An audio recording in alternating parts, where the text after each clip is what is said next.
Beast Reacts is a channel where MrBeast and his friends react to various popular clips from around the internet, pulling in millions of views each. And his recent video reacting to the world's cutest animals is no exception. The problem is that not all of these clips are as cute as they may seem to the untrained eye. So today I'll be discussing the problematic clips and explaining what some of the issues are with them. And before we start, I just want to make it very clear that as far as I'm concerned, this is in no way the fault of MrBeast or his team. This video is not a comment on MrBeast for reacting to these videos, it's about how these clips circulate and become popular as a result of mass misinformation. I want to draw attention to some of the problems these animals can face in the making of these cute clips, and hopefully improve education so that they don't get shared around so much in the future. Now, I have actually seen the video once already, and the vast majority of the clips were actually genuinely funny or cute, but some of them weren't so great. So we're going to go through them together, and I'll tell you what I think about them. See, this one's a good one.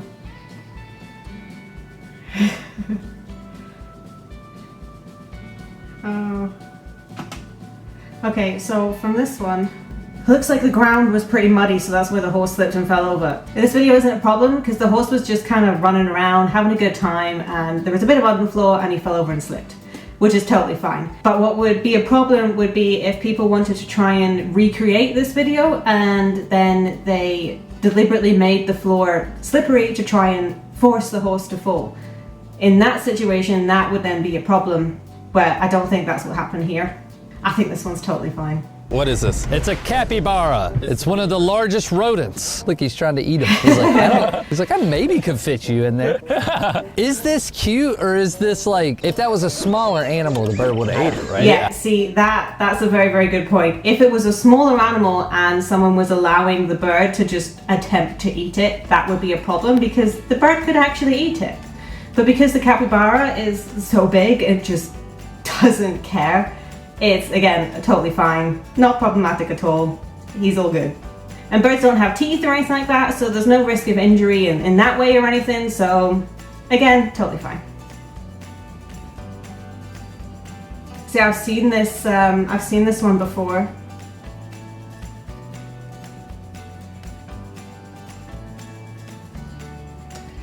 See, I'm not sure.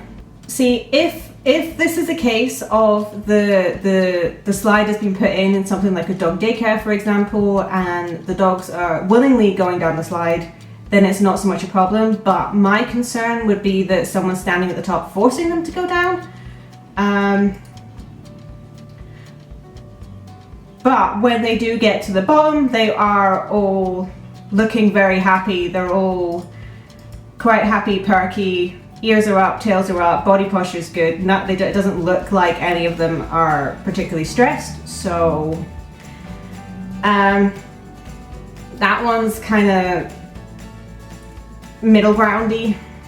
I wouldn't like to force dogs to go down a slide, but they did all seem okay and happy at the end, so it's not necessarily a problem, but it wouldn't be something I would encourage people to do or I would like to do myself. Unless, of course, it's a case where you've put in a slide and the dogs are choosing to go down it by themselves. I just wouldn't want to force them down.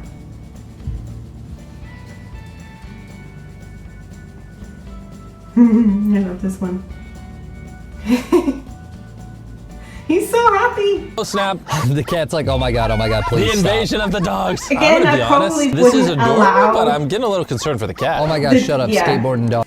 See, at the end there. Dogs. I'm gonna be honest, this is adorable, but I'm getting a little concerned for the cat. Yeah, see, he called on a point there that initially it's kind of cute, but you wouldn't want to just allow a swarm of puppies to harass the cat because the cat is clearly stressed in this clip and he's not enjoying it. So that would be a case where the owner really should step in and take the cat out of the situation because it's just not enjoying itself. But I mean, again, it's kind of borderline.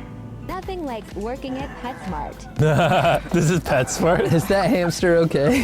Yeah. Yeah, okay. See, Chris Is that asked hamster okay? if the hamster's okay. Which, I mean, I think when he's asking that, I think he's referring to the fact that the hamster is rolling around on the wheel, which in and of itself isn't necessarily a problem. It does tend to happen when you have multiple animals living together, especially when they're sharing wheels. I think as long as the wheel had a solid surface and there was plenty of bedding around, it would be okay. In this situation, there is so little bedding that you can actually see the floor, so there's obviously not enough bedding to provide a cushioning if and when the hamster does eventually get flung off the wheel. But the biggest problem in this situation is actually the type of wheel they're using. And there's multiple problems with these kinds of wheels. The first being the fact that the floor is mesh, which means not only can hamsters or gerbils or mice or other rodents get their feet kind of caught through the little gaps and then as a result either break a foot or break a leg, but hamsters also have particularly sensitive pads, which means if they're running on bars like this, if they spend too much time with their feet on bars, they can develop a condition that's actually called bumblefoot, which is basically where their pads kind of get cut and then they get inflamed, and it's just very, very painful and sore for them to walk around. So that's problem number 2 with these wheels. And problem number 3 is the bars holding the wheel. Because one stays perfectly stationary to hold the wheel up, while the other one going across the wheel spins around as it goes, this means if, like for example, in this clip, the second hamster were to like come out of the side of the wheel slightly, that rotating bar could easily clip into them at quite a speed and cause quite significant damage. And in animals like with longer tails, such as gerbils or mice, they could get their tails stuck equally, even if there's only one animal on the wheel at the time. So these wheels just all around are very, very bad to use, and the only thing they're really good for is hanging up your earrings or your jewelry. They have no use in terms of pet care, and I just think anyone that has them should find another use for them and switch out to a solid wheel such as a wooden wheel or a night angel wheel.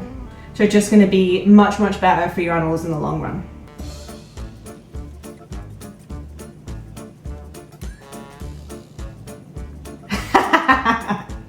I owned huskies as a kid, and all the TikToks are very true. They are very loud and a lot of the time. I love this one.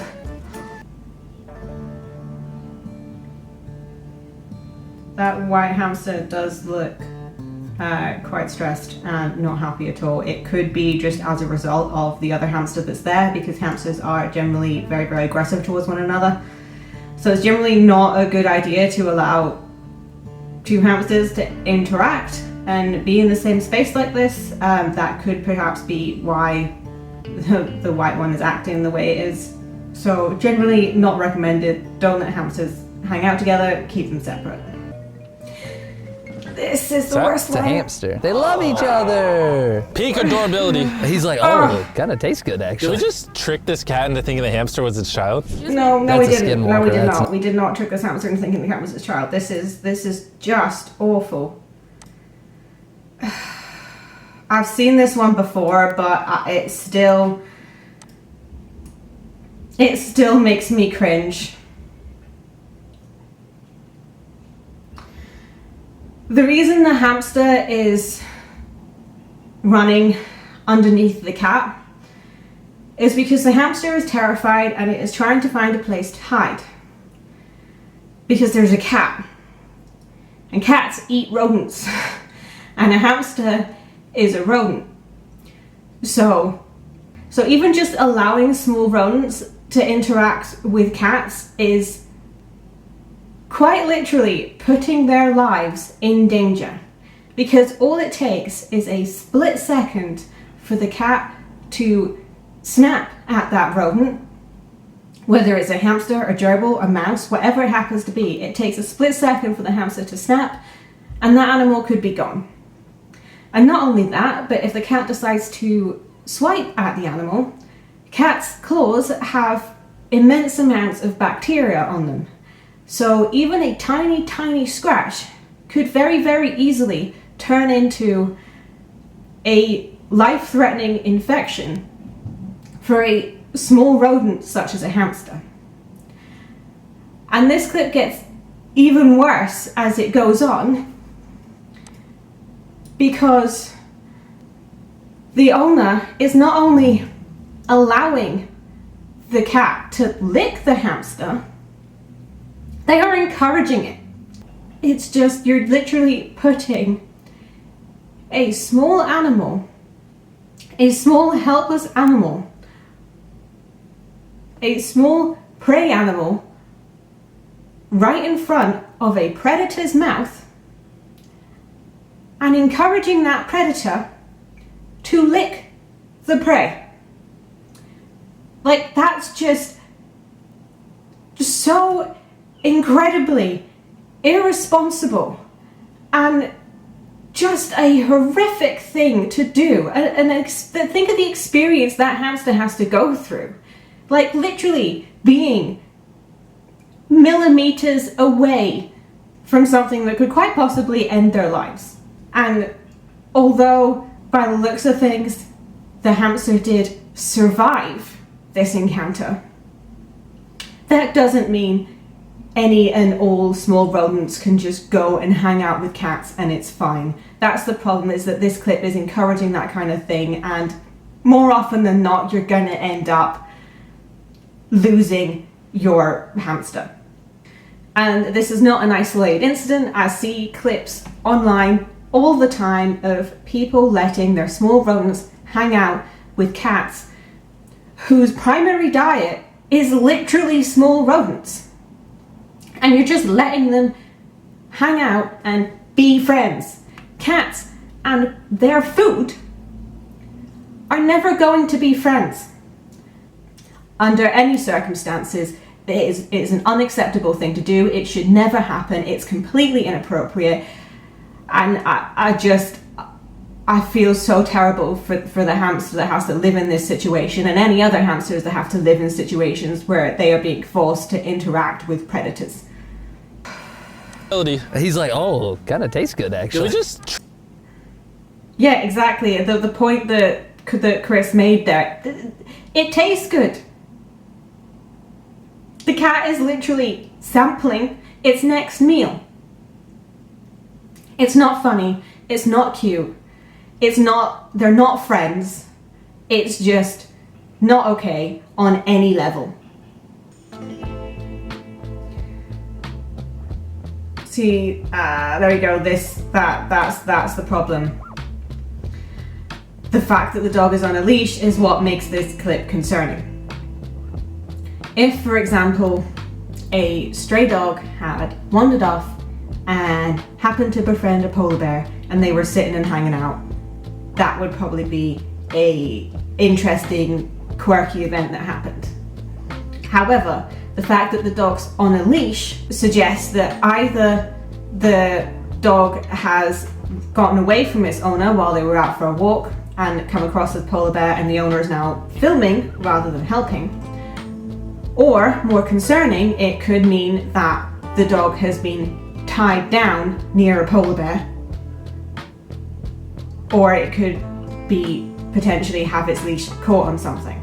The reason why it's concerning is because the dog doesn't have any way of escaping this situation. If the dog is tied down or caught on something, it can't get out. It just bothers me, the fact that it's on a leash, because that means this could have been set up and deliberate, and in which case it's not okay to be forcing a dog to interact with an animal that could hurt them. I mean, from what I can tell, it doesn't look like the polar bear is about to attack or anything like that, but that doesn't mean it won't happen. Animals are very fickle and they can snap and turn on a moment's notice. After further research, I found that this is a situation where a pack of dogs is chained up outside and allowed to interact with local polar bears.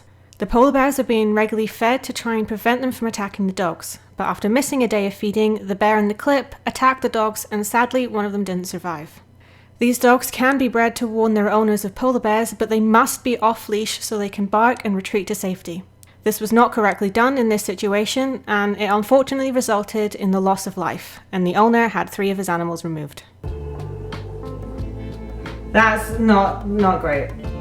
I mean, again, I generally not a good idea to be allowing cats to interact with birds, because I mean, even though in this case the parrot is big enough that the cat can't just eat them, again, like we said earlier, cats have a lot of bacteria on their claws, so a single scratch could cause a massive infection, so generally not a good idea to be allowing cats to interact with small rodents or birds, even larger ones. Yeah, end on a good video. So as I said earlier, most of the clips in the video were actually pretty funny or cute. There was just some with kind of either borderline problems and the occasional one with really not so good problems. Unfortunately, these kinds of clips get shared around a lot because people simply don't know that these animals aren't in very good situations. On the surface, they can seem cute or funny, when in reality, the animals are in stressful and potentially dangerous situations. This is why it's important to improve education on the subject so that hopefully these clips don't gain so much popularity in the future. And something else that can happen as a result of misinformation is misgendering social animals. The RSPCA recently had to rescue a massive 60 gerbils from a home in England after a family accidentally ended up with a male and female pair. And if you want to know more about that story, click on this video and I'll see you over there. Thanks for watching.